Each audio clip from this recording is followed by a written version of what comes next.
A very good evening to all our viewers. Thank you for joining us tonight on the agenda. My name is Toibon Jebela, your host.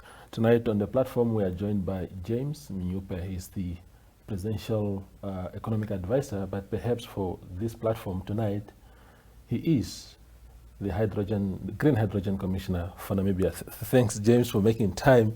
I think a lot has been said, a lot is being said, and this is the platform really to put things into perspective as far as green hydrogen is concerned. I suppose partially because it's really a new concept. Everybody's confused. Are we going to have put green hydrogen in our cars to run and stuff like that? But I think for starters, really, there are timelines that have been in place for a long time. Absolutely. And there's so much more in this trajectory. If you can give us a status update of where do we stand now as far as green hydrogen is concerned. Absolutely. And it's also useful to reflect where have we come from. Yes. But before I do that, let me first of all just say thank you. Yeah. Right. So it's clear that the topic has generated a significant amount of public interest. And platforms like the Agenda and others are useful, right? Opportunities to engage with the public and share with them where we are. So thanks very much for having me back, and I really do hope we can make it a more regular occurrence, maybe come back every month or every 2 months, Sure. etc. So thank you for that. It'd be nice, yeah. But really it's very useful for us to reflect where have we come from. A lot of people talk about the project. It never was a project. It was always an ambition and aspiration to accelerate our agenda to industrialize the nation. And the idea, the concept, the vision, the hope was always captured in HPP2, right? Which we really publicly shared with the Namibian people and people around the world on the 18th of March, 2021. So it's always useful. Of course, we've captured it specifically in HPP2, and I promise you today I'll come back with resources for your viewers. So specifically on page 36, of HPP2, the government said we wanted to investigate the feasibility of green hydrogen and ammonia as a transformative strategic industry. Never a project, transformative strategic industry. There's also a lot of humility in that sentence, in that we didn't say we're going to build a project. We were going to investigate whether these two aspects could form an industry.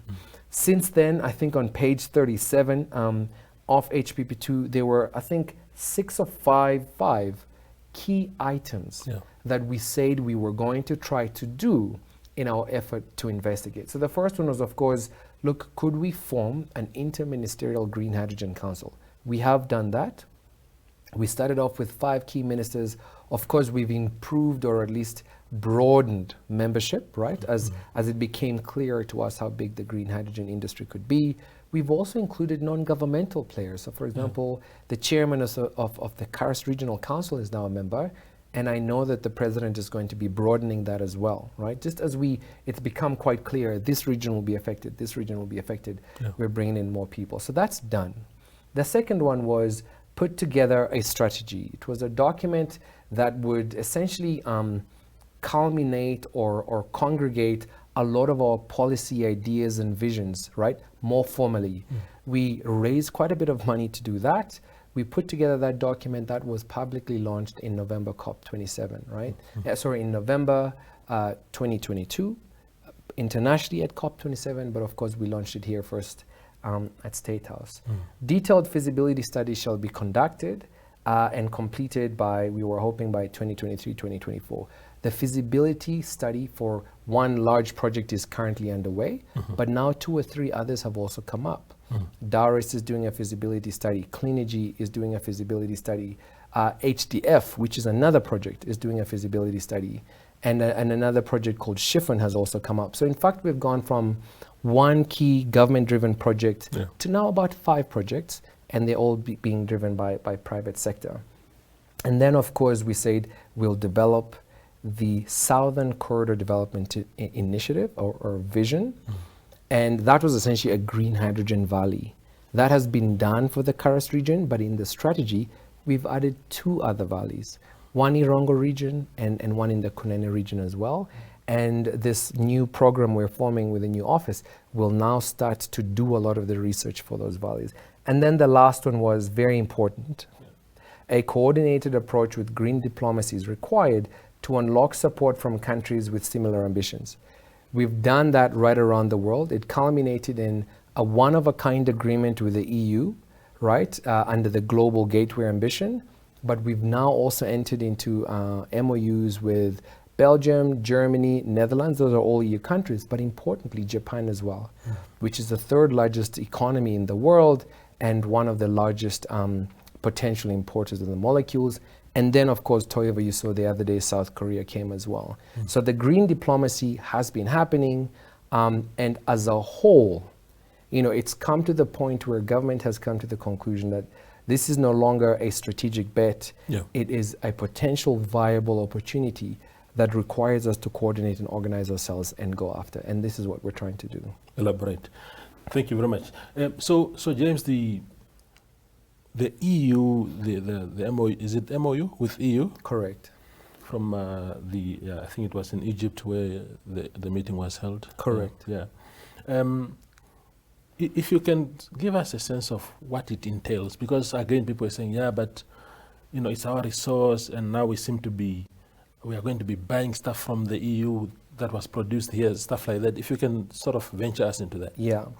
And again, I've got a whole document here that illustrates not just the intention, but also all of the opportunities and how much money could be raised from that particular agreement. This discussion actually didn't start in Egypt. It started early in the year. I think it was about March or February, when the EU called a whole bunch of different governments, especially from Africa, to talk about how we can collaborate on this just energy transition.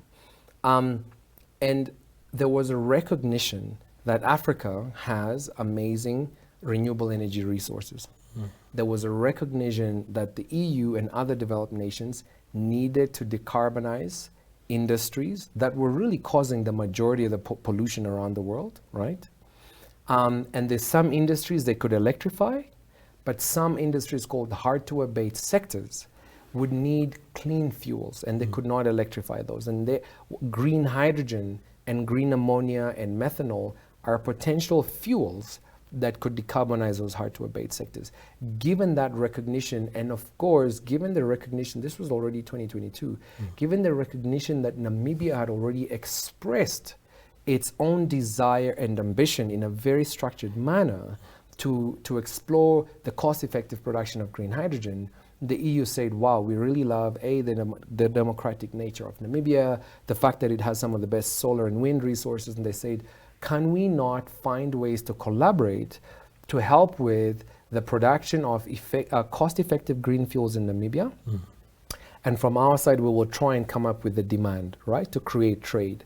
They say this would broaden and deepen the type of trade between Namibia and the EU bloc. As that conversation went on, there was a recognition that you cannot engender just energy transition without various critical raw minerals.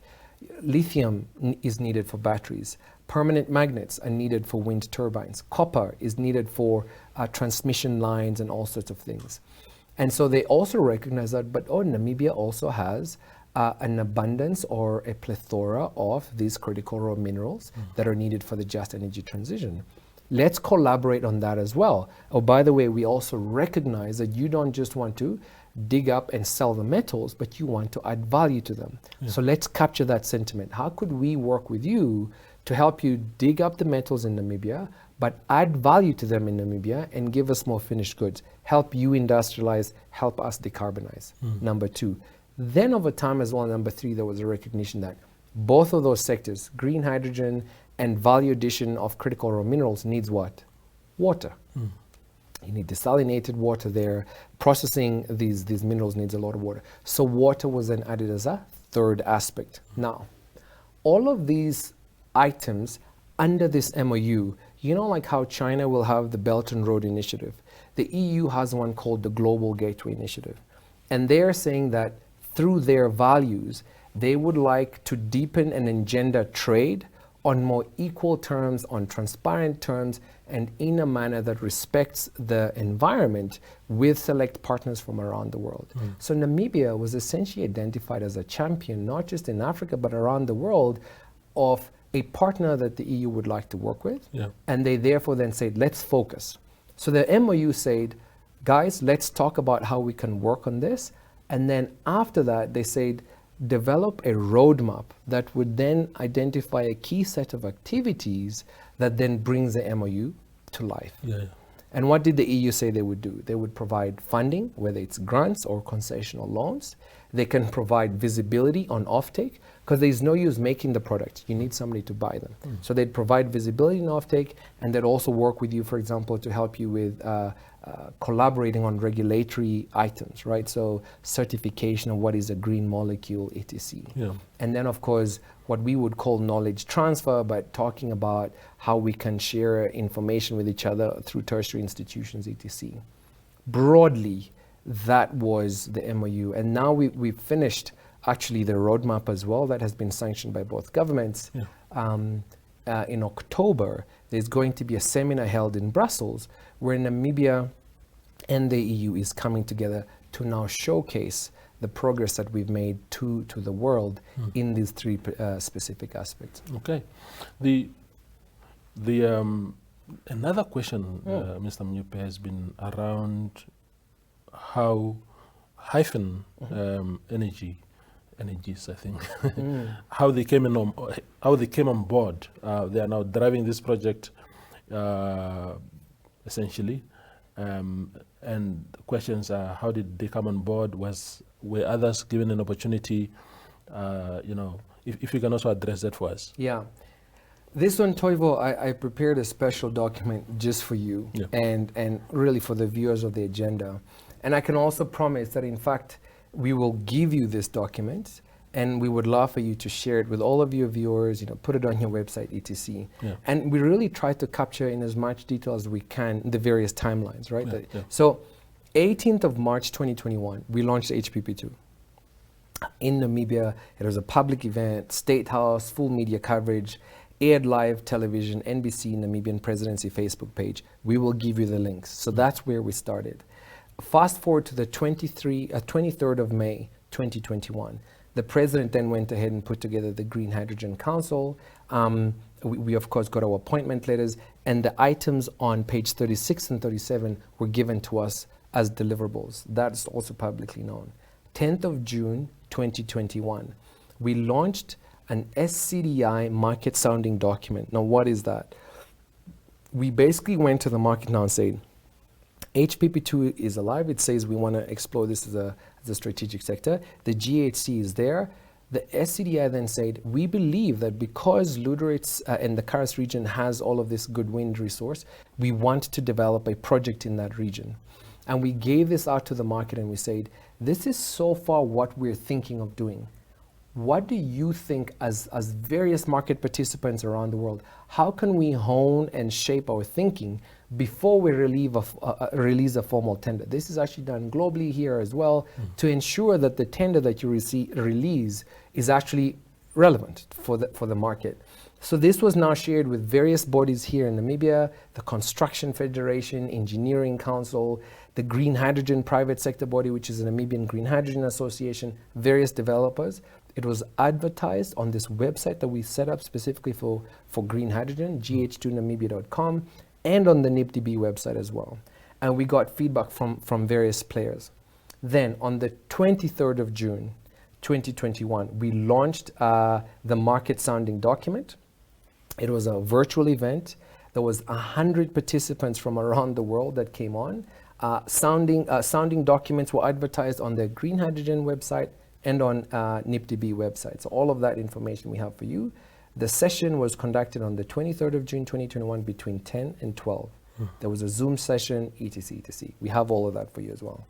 3rd of August. Now, when people sort of said green hydrogen was a secret, I laughed a little bit. I was scared. It's the president's 80th birthday. It's a big day, right? We launched the SCDI RFP, the request for proposal, the tender document, right? It was a big public event. It was at State House, full media coverage, aired on television live, NBC, non-presidents. It was big. We advertised it on the websites, both Green Hydrogen Namibia website and NIPDB. 23rd of August, there was a compulsory site meeting. So anyone who wanted to bid, we said you can't bid on a site you don't even know. Yeah. So people had to come to Namibia. People flew in from outside Namibia. We went to Ludritz. We also did a virtual session as well. Both of these, NBC came to this site visit as well. We have the YouTube link here for all of you to watch the video as well. 16 September, we closed the bids. In-person and virtual event was done in Windhoek. These beads were sold at 50,000 Namibian dollars a pop. We raised $1 million from just selling these bids. We gave half of that later on to the Sovereign Wealth Fund. A total of 23 documents were sold. On the 16th of September, 9 bids were received. Okay, in response to the RFP, I've got them listed here. Sasol, Hyphen, Fortescue, CRPG JV with Bosques, Tumaneni, and Neogreen. 6 people bid out of all the 23 that we got. We went through a very rigorous selection process. Member of Ministry of Mines and Energy, NAM Power, independent consultant, EU consultants, NREL, the National Renewable Energy Lab from the US. All reviewed, summarized, wrote a report, gave it to the GHC. GHC reviewed, reported to Cabinet, Cabinet okayed. 2nd of November 2021, on the biggest stage in the world, at COP27, the president was on the stage with the president of the US, president of the EU, the Indian Prime Minister, the Prime Minister of the UK, and Namibia. I mean, you can't get any bigger than that. Broadcast live, we announced our hydrogen ambitions, we announced the results there as well. The links for that in Glasgow, Scotland, also available. 11th of April, we established a negotiation team. This is 22 now. 12th of April 2022, we launched the bid documents for the scholarships. And so it goes on. And then of course, we even have the traffic of how many people visited the website for you. In September 2023, 498 people. May, 4,000 people. July 2023, I have all the stats here for you. I'll give you this document. We will list it and you can put it up on our website. And we'll come back every month. It's an open book. We are very eager to talk about it, but we also acknowledge in different ways we could have done better. So not everyone in Namibia has data or access to the internet. So putting it on YouTube, putting it on NIPDB website, putting it on a green hydrogen website does not abscond ourselves from maybe we could have done better to go to more remote parts of Namibia, and that's something we're acknowledging. Of course, we had a very limited budget, but we're learning and we're trying to do better, which is why we've now approached the Ministry of Information, Communications and Technology, and we're setting up a specific communication team to help us reach a broader audience in Namibia in terms of our efforts to establish this new industry. Yeah. Now, we are going on a break in 5 minutes, but I hope we can address this question within those minutes. Sure. So, speaking of the perceived secrecy, sure, there's this notion. Of course, I think everybody has been chipping in with their own perception of how transparent the process should have been. I for one, do not subscribe to the notion that because I've seen people going as far as asking the commercial agreement to be put out. I think that is completely unfair. If I, as a journalist, stumble upon it, of course I'll publish the content. You can rest assured. But even as a fierce advocate for access to information, I would not, because it's not how it's done. I think what is fair is the framework, the broader framework to say, okay, from that commercial agreement, broadly, this is what it means. Yes. Now, we've seen, the concern for me is when Parliament comes out saying even they are in the dark. Yes. The chairperson of the Committee on Natural Resources, Chekero Tuya, for example, spoke in Parliament saying they do not have oversight over that committee, or over green hydrogen, to ask any questions because it does not resort under the Ministry of Mines or other ministries. It resorts in the presidency. Why is it structured in the presidency or housed in the presidency? You know, and I really appreciate the strength of the democracy in Namibia. I think it's such a great thing to see in motion. And of course, the people call it the project, the initiative started off as a strategic bet. And the president never said, I will investigate it. He asked a whole bunch of ministers to do that. He set up a whole green hydrogen council. So the project never resorted under the presidency. The Green Hydrogen Council, which is essentially a working group of ministers, were helping us review the opportunity. So it was never under the presidency. The chairperson of that council was the NPC director, DG. Why did we choose a director general? Because we thought at the time you needed to coordinate so many different ministerial portfolios to get green hydrogen going. You needed environment, you needed finance, you needed mines and energy, you needed lands as well, and water.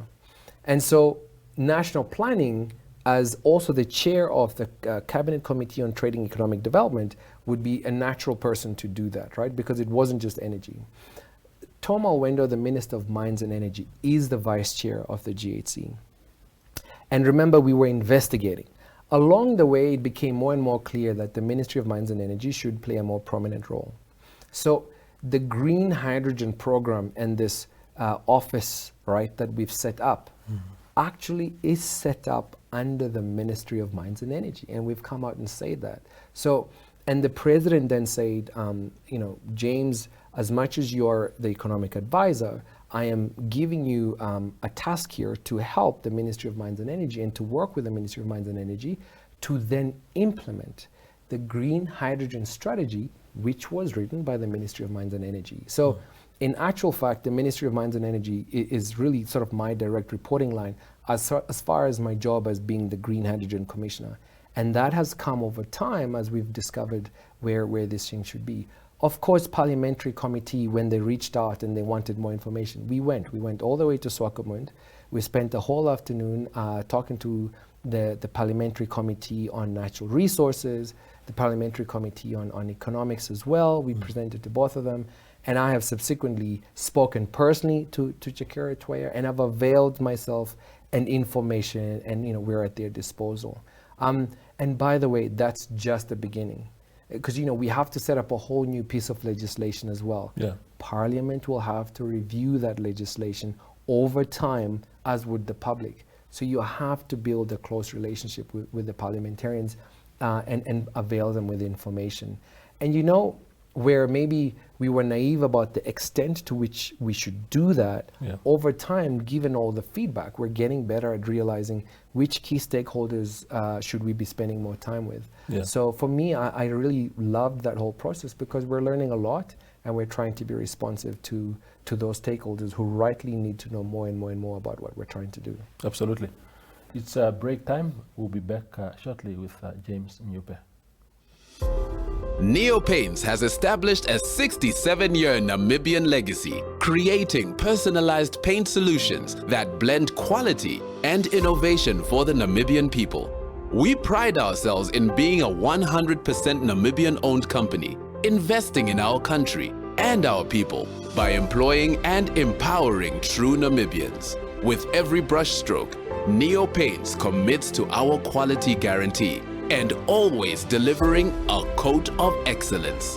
At Neopaints, we always stay true to our country. We are as Namibian as you.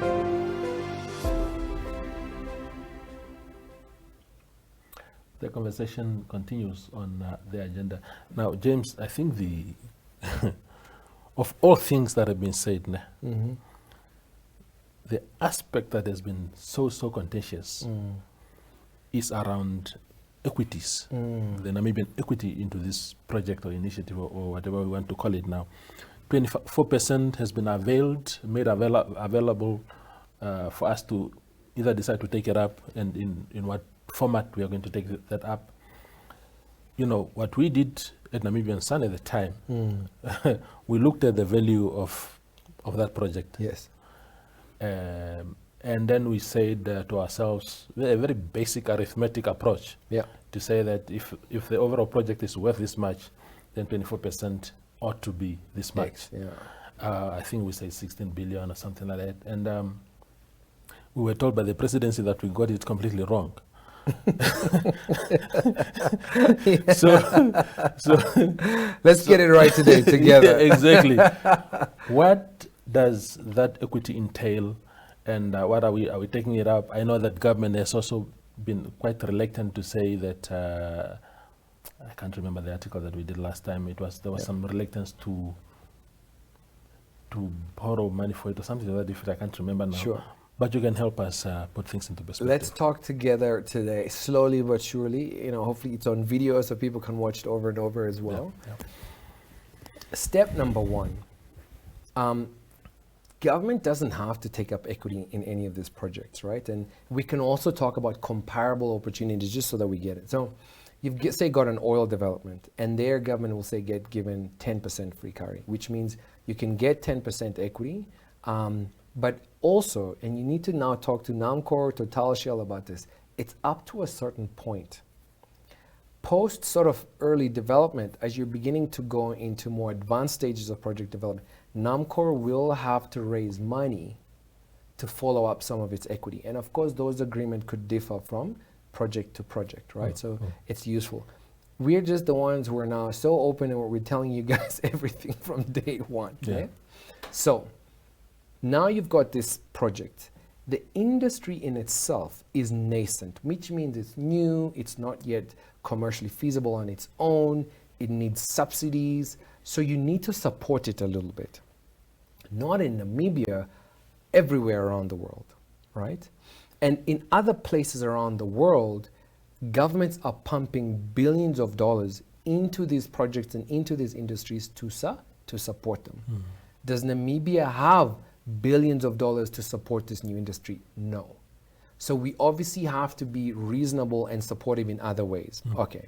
So now everyone in the tender, remember we put out that tender, 23 people bid, 6 of them actually submitted bids. In that tender, there was a specification to say how much equity will you avail for government? Free equity and how much equity that we can buy, commercial equity. Put in money to get the equity. All the bidders put in different amounts. This particular bidder put in the highest amount, which was 24%. Everyone else did the usual. Here's 5%, here's 10%, etc. So for that category, they scored the highest. Okay. Now, during the negotiations, basically the finalization of their bid, we went through this process where we said, okay, they had offered us to buy 24% equity after financial close. You have to realize that when you get to financial close, then the commercial viability of the project is assured. Then you are raising 10 billion euros to build this project. So 24% equity then is 2.4 billion that you have to euros, which is like 50 billion Namibian dollars that you have to bring to the table. But we know that between the idea and financial close, lots of things would have to happen before the project is commercially viable. Some money would be required, regulatory intervention, marketing the project. And here is where developers normally make money. So to give you a practical example, it's been announced that the budget to develop this project from idea to financial close is 93 million euros, right? And when you get there, the project could be worth 10 billion is what you would have to deploy, 3 billion of that equity. So the developers or the owners of the project would have to put in 3 billion. Now that already shows you that we spent 100 million, but now the equity could be worth 3 billion. It means there's a jump in the valuation of the project once it's commercially viable. And that's where typically people leave a lot of money on the table. So during the negotiations, we said, government just doesn't want to come in here at financial close. We want to buy our equity here, right at the beginning, because we know that through our actions, we will increase the probability of the project being financially viable. Negotiation back and forth, of course, on their side, that would mean they would leave a lot of money on the table. So that's why the negotiations were intense, but we succeeded. So step one, we now can buy 24% of the equity, not here, but here. The biggest, most contentious issue in Namibia is why should government buy any equity at all? Why not just get it for free? And what we're trying to show people is a commercially viable project, like the IRRs, the returns in oil or even other industries, gold, etc., can be very high, 20 to 25%, and it's commercially viable. Here, You're looking at IR in the mid-teens, like 13, 14, maybe 16 if you're lucky, and it has to receive subsidies. So if you tax this thing too early, it just won't happen. Step number one. Step number two, 24% of a $93 million budget is about 22, 23 million, okay? Euros. So you want to multiply that by 20, 400 million, 500 million Namibian dollars, okay? Through our green diplomacy work, which was point E on page 37 of HPP2, we've gone around the world and went to the EU and said, EU, you are the one who want the molecules. We have the sun and the wind. You said you would help us with deploying money. Give us some of the money so that we can invest it in these projects so that you get your molecules. So what did the EU do? Through the Dutch, the Netherlands, they gave us 40 million euros to say, here's a grant of 40 million euros. The agreement was deployed in a vehicle, an organized vehicle managed by professional fund managers to invest in these projects. So effectively, the $22, $23 million that gives us 24% of this project from idea to financial close is actually paid for at the moment by the EU through the grant. So you wanted free carry, 10%, you've got 10% free carry, you've actually got 24% free carry from now till financial close. The only thing they asked was, we now form this professional fund manager, which we did. The EIF, our own EIF, the Environment Investment Fund, and their fund manager called Climate Fund Managers have now formed a JV. This fund manager will form a fund, and this money will go there and it'll invest, importantly, not just in Hyphen, but in Hyphen, any other green hydrogen project in Namibia and related infrastructure, ports, roads, transmission lines, pipelines, huge. You know, 40 million is like 800 million Namibian bucks more given to us to establish an industry through green diplomacy. We still haven't invested our own money. Okay, so that's now part A sorted. Now let's get to part B, which is where you did the calculations. Now let's assume you've gone through 2 years of feasibility studies. You've gotten to a place where the project can now happen. Now you need 10 billion euros to construct this project. Normally when you want to raise for these sort of things, you will need some debt. You will go raise money from banks and bonds. And then the project owners would need to put in their own money. We call that equity. And a good ratio is like 60-40 debt to equity, or 70-30 if the project is really low risk. 70-30 is a good ratio. Let's work on 70-30. That means you can get 7 billion euros of debt, and I can show you an example of how NEOM did it. NEOM is the biggest project like ours, but it was in Saudi Arabia. They raised, I think, $8 billion. 6 billion was debt, and then the rest was equity, okay? So say now we're raising $3 billion worth of equity. At that point in time, it means that the Namibian government will need to put in 24% of that $3 billion, right? Cash on the table. Now, that's about 700. So it's about, well, 3 times 3. Yeah, so it's about 900 multiplied 2 billion, maybe 3 billion Namibian dollars, right? Depending on the exchange rate on the day that you would need to then put in. Okay. Now the question is, where would you actually go and get that funding?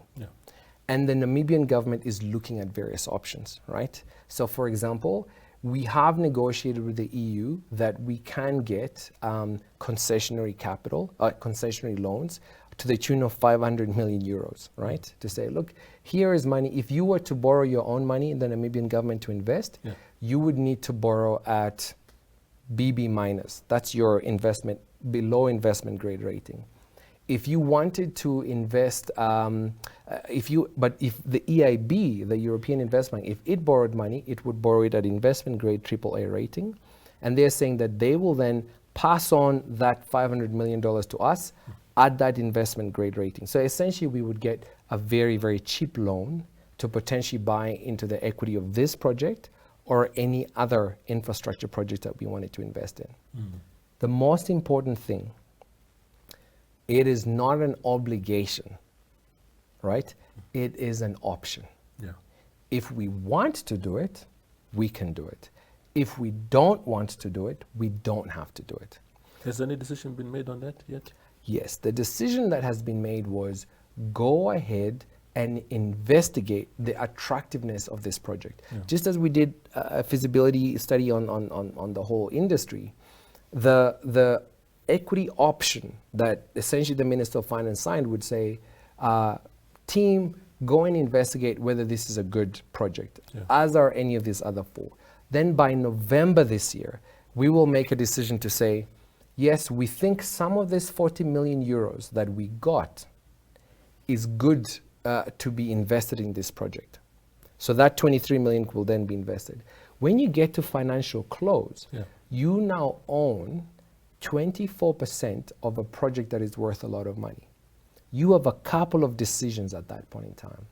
Either I keep all of my 24%, and therefore I go ahead and I raise the money that's required for the equity, I can borrow etc., or I can sell down some of my equity, right? So I can go from 24%, sell 14%, raise enough money, and that 14% money I can pay for the 10% that I have left for free, right? Because if you have 24 and you sell half of that, you more than half of that, you're going to get enough money to pay for your 10, and you have change of 4%, right? Yes. To reinvest into schools or hospitals. That decision will be made 2.5 years down the line when you finish your financial, or when you finished your feasibility study. Yeah. You could also decide to only sell 4% and keep 20. You can see how that's a commercial decision. One of the key things that's very important is we're not going to be borrowing money to invest in a non-commercial opportunity, right? We're not borrowing $10 billion to invest in, say, education, of course, gives us returns, just not financial returns and not immediate, right? Yes, yes. But this is a commercial opportunity, right? But importantly, that decision gets made at that point in time. And even the decision now to put this free money into the project is going to be made after a thorough due diligence is done by who? Not by government, by the professional fund managers that we have hired to work with the EIF to do the due diligence on this project. Because we knew that, this is a very new project. We don't have the skills and expertise as government to do that due diligence on our own. That's why the 40 million is not going to Treasury, so that Tatashimi can look at, is this a good hydrogen project or not? We don't know enough about hydrogen projects or big infrastructure projects on our own. So we hired this fund manager, we put the money in a fund, and we've asked them to look at the due diligence. They could come back and say, this is not a good idea. And then we won't exercise. We won't then say we'll buy 24% equity. We'll say, you know what, developers, you continue, and we'll see whether we want to invest our equity in another project or some other time. So essentially what you're saying, Mr. Mnyupe, is that because contrary to popular belief, everybody believes that the decision to take up this 24% is sealed, it has already been made. So you're saying, if I understand you correctly, that there is still ongoing conversations and investigations into whether it's a viable option to take up. Correct. And very importantly, I think for the viewers, it's not the ministers trying to do, colleagues, this is one of the most complex projects in the world. Government isn't reviewing that. Government has hired a professional to advise us on whether it's a good thing to put this free money there or not. Based on their professional advice, we will say, great, go ahead and do it, or don't do it. And that undertaking, yesterday I released an update on the green hydrogen program. The entity called NH2 Fund Managers, where EIF and CFM sit, that entity has just been formed, right? They just registered an entity with BIPA, and now they're being given their mandate to start reviewing that hydrogen project. Importantly, the other 3 or 4 hydrogen projects are also going to be reviewed by the same entity. How do we build the port? Because we need to build a new Angra port in Luderitz. And should we put money there or not? They will also help us review that investment opportunity. Common user infrastructure, hydrogen pipelines, transmission lines, they'll help us review that as well. Yeah. And so selecting that right fund manager was important. The Dutch, of course, had given us this player as an option. They have invested in renewable energy assets and water infrastructure around the world. They've deployed $1.7 billion into these assets around the world. So at least it was a fund manager with a track record. They've deployed money like this. They've used this model before. Importantly, government said, thanks for your fund manager, but we also want our fund manager involved. So that we can build capacity, so that we can learn, and so that in future we can also employ these methods of assessing good investment opportunities ourselves. So we say, don't just give us yours, partner with ours. Yeah. And now this is a JV between the Dutch and Namibia to explore the viability of investment projects in Namibia. That's the thinking. Yeah, yeah. And if the 40 million grant from the EU, if hypothetically the project was to prove not viable, what happens to that money? So grants are grants, Yeah. which means they get lost. Yeah. It's not ideal. It's not what we want to happen. But remember the Millennium Challenger grant. We never had to pay that back. Yeah. It was a grant. So this is a grant. And the idea is that by utilizing this grant, they're not just giving it to us, okay, nothing will happen. It de-risks other private sector capital to come on board. And so the idea is that it should accelerate the availability of money from other players, including our own pension funds. So like we're also talking to GIPF, right? To say, look, if we get this project to a certain stage where it's sufficiently de-risked and it looks like cash flows are good, would you consider investing? As a professional investor, yes. But to get us from here to there, and no private sector investor will say, cool, I'll put money to invest a green hydrogen project in Namibia, the size of Namibia's GDP. It's too risky. So the grant is meant to do that. But the grant is a grant, which means if we invest it and the project proves not to be viable, there is no recourse on the Namibian people, on the Namibian government. It is a grant. Okay. Yeah. Before you go for the last break, Mr. Mnyupe, it's called the Synthesis Fuels Act. How far is that? And the fact that it's not yet in place, how does it affect this trajectory that we are on as far as green hydrogen is concerned? Correct. And, I got really good advice as well during the negotiations from my colleagues from the Attorney General's office and others as well, Ministry of Justice. So it's dangerous for us to call it the Synthetic Fuels Act. Yeah. Because the sectoral legislation has to be approved and named by Parliament. So they could call it something totally different. So let's call it the sectoral legislation, the envisioned legislation for this sector. Yeah. As you can see, HPP2 says we're investigating the viability of this whole sector. So we're looking at things to see how it could work, etc. What we have done is we've set up a whole team. There's people from the Ministry of Justice that have been seconded to the Ministry of Mines and Energy. There is international experts that we're surrounding the local experts with. And then we've also brought in other players from different jurisdictions from around the world that are also developing hydrogen to help us look at what could a Namibian sectoral legislation look like, right? Before you get this project to financial close, where people are willing to deploy $10 billion, you will need firm legislation, for sure. And in the feasibility and implementation agreement, it is one of the obligations of government.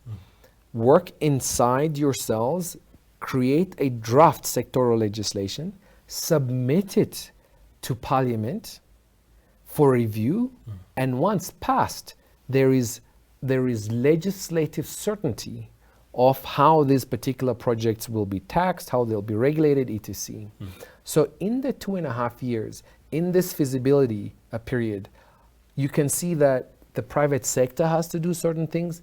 Look and see how this will be environmentally viable. Look and see whether it'll be commercially viable. And the government has certain obligations. We have to go and see what sort of sectoral legislation will be needed in order for this industry to succeed in Namibia, but importantly, be able to compete with other industries around the world, right? Because they are getting a lot of fiscal support from their government. So that's part of our job. So in a nutshell, your question was, how far are we and what happens if we fail? How far are we? We've now put together the team. We're actually going to do a broad stakeholders consultation on the 2nd and the 3rd of October. You heard it here first on the agenda. Absolutely. 2nd and the 3rd of October, exclusives here at the agenda. The dates so far are the 2nd and the 3rd of October. Of course, the Minister of Mines can change it. So we still have to make sure everything's confirmed. But that's when we want to come to the market. It is so far a 3-day event. The first day we'll give overviews. We'll get some more players to come in and provide experts to give feedback. And on that last day, then really the legal people will sit together and start potentially drafting start potentially putting ideas together of what that draft could look like. So that's how far we are and how far we're going. Second part of your question, what happens if we get it wrong? If we get it wrong, there is no industry. Yeah. It's really that simple. Yeah. There's no magic about it. No one will prospect for oil if you don't have a Petroleum Act that says, what taxes are you taking? How will you regulate my emissions? Whether I can flare or not. If we don't come up with that legislation, there is no industry, let alone a project. There is no industry. So the sectoral legislation is not for a project, it's for the sector. As we have a Mining Act, we have a Petroleum Act, we have a Companies Act. We're trying to put together this sectoral legislation. The reason I'm asking that, James, is because I mean, all these parties that have shown interest in investing and being part of this project, I'm just thinking, if the law is not in place, how do I commit myself? What if the law comes out later and says, oh, the act says this much percent, I mean, like the indigenization clause is saying it must be more Namibian than whatever, while people have already put their money into it. Wouldn't the logical flaw been to have that law first? But again, I understand also that you put the law in place for an industry that doesn't exist also. Maybe that is the difficulty that you guys have. Look at the oil sector. As much as we have found oil, it's a matter of establishing whether it's commercially viable. The local content policy does not exist. But the folks are drilling. What are they doing? They're engaging with government to say, look, if oil is found, you have to put in consider these issues when you're putting in place a local content policy so that it doesn't cripple the industry. In this case, no one has deployed $10 billion. They're saying, I'm happy to spend $93 million to investigate the viability of. Total and Shell are spending $300 million and $172 million to find oil without the local content policy. I hear you. These ones are spending 93 to see if this thing could work in good faith that the Namibian government, which is a competent, democratically run government, will come up with a sectoral legislation that is supportive of the particular developments. So this is, and I think the Namibian people and the Namibian government should take that as quite a compliment, right? Because it goes beyond hyphen. Other people are also exploring the viability of setting up hydrogen projects. And they don't necessarily even have agreements with the Namibian government, right? Like whether it's CMB and others, there is though enough structure, let's be honest, for people to see how things could work in Namibia. So if you look at CMB, they're already beginning to lease land from Namport. They're thinking of where they'll build their infrastructure. They're engaging with Nampower. There are enough SOEs and enough legislative infrastructure for people to have an idea of how things could work, and that's why they're happy to start engaging. Absolutely. The final question to you, Mr. Mnyupe, is then there's also been a lot of questions about you have bold shoulders, but you have too many responsibilities. Sure. Presidential advisor, Green Hydrogen Commissioner, and now also head of the Green Hydrogen Implementation Authority that has been set up recently. And added to that, I've seen people actually also throwing in what would appear as xenophobic. This man is not born in Namibia. This is the biggest investment ever in the country, and we entrust it with this man called James Mnyupe. How do you respond to that? A couple of ways. Yeah. I think it's very good to be humble about these things. So let's build it up. So first things first, the Director General of the National Planning Council was asked to be the Green Hydrogen Council chair. Yeah. That was not a new job. He did not get new remuneration for that. He did get additional work. The Honorable Minister of Mines and Energy is the deputy chair of the Green Hydrogen Council. New responsibility, no new title. The Honorable Minister of Finance is also the chair of the Cabinet Committee on Treasury. Separate title, no new remuneration. The Presidential Economic Advisor is a job that was remunerating.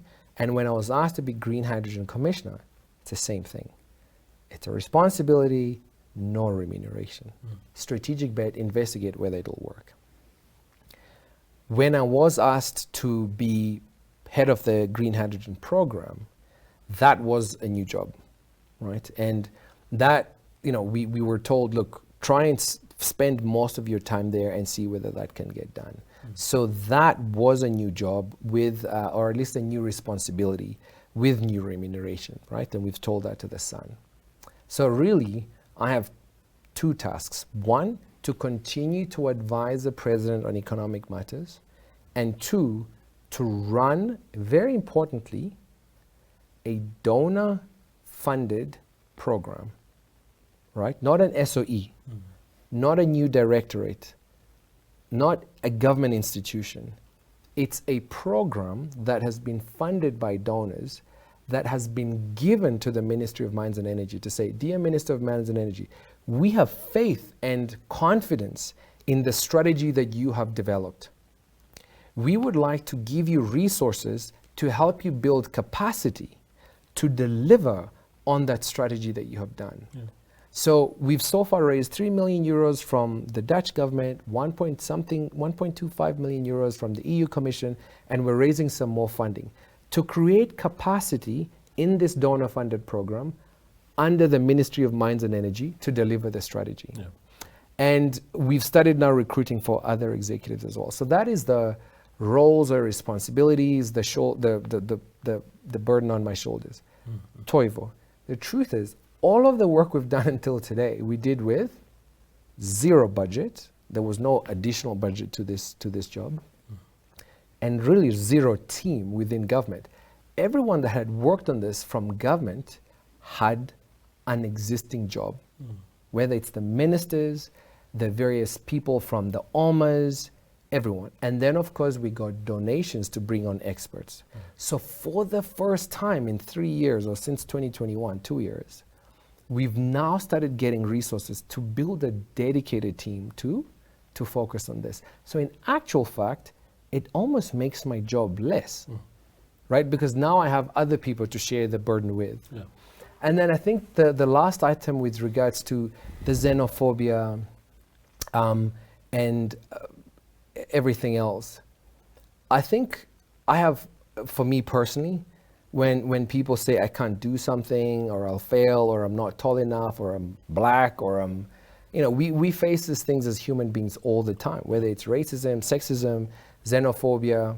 Because naturally I'm quite a competitive person, to me it's actually amazing motivation, right? Because when we started Green Hydrogen, a lot of people said it was pie in the sky, it was an idea for 20, 30 years from now, it was never going to work. But yet we've now mobilized almost 1.2 billion euros of FDI into Namibia. Projects are being built, etc. Yeah.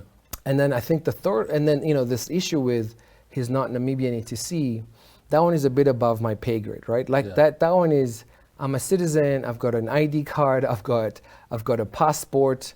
But what I will say about that one, Toivo, and if you allow me to, yes, I think it's important briefly is to do what we need to do, oil and hydrogen and all these other renewable energy, the just energy transition mines we're going to have to build in the same decade, Toivo.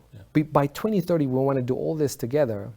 We will need people that don't look like us, they don't worship like us, they don't eat like us. We will need to import labor. We will need to import skills and capital as well. Yeah. Importantly, I think one of the biggest risks for me that I've seen is even within Namibia, we might struggle to share these opportunities with one another, right? From the south to the north, we will need people, right? Oshivamba speaking to people to work in the south and vice versa. So I think that is actually where we have to do a lot more work. Yes. And it is work, of course, we will look up to our leaders to help guide us through those very volatile but very necessary conversations. Absolutely. Mr. Mnyupe, we have run out of time, but Anytime. Thank you for your time. Thanks we for having will us. Be calling you to the platform time and again as progress continues in this amazing and exciting journey, but thank you for your time. Love the platform. Really can't wait to be back next Wonderful. time, hopefully with some good updates. Thank Wonderful. You. That is James Mnyupe, is the Green Hydrogen Commissioner for Namibia, speaking to us tonight on the agenda. Thank you for watching.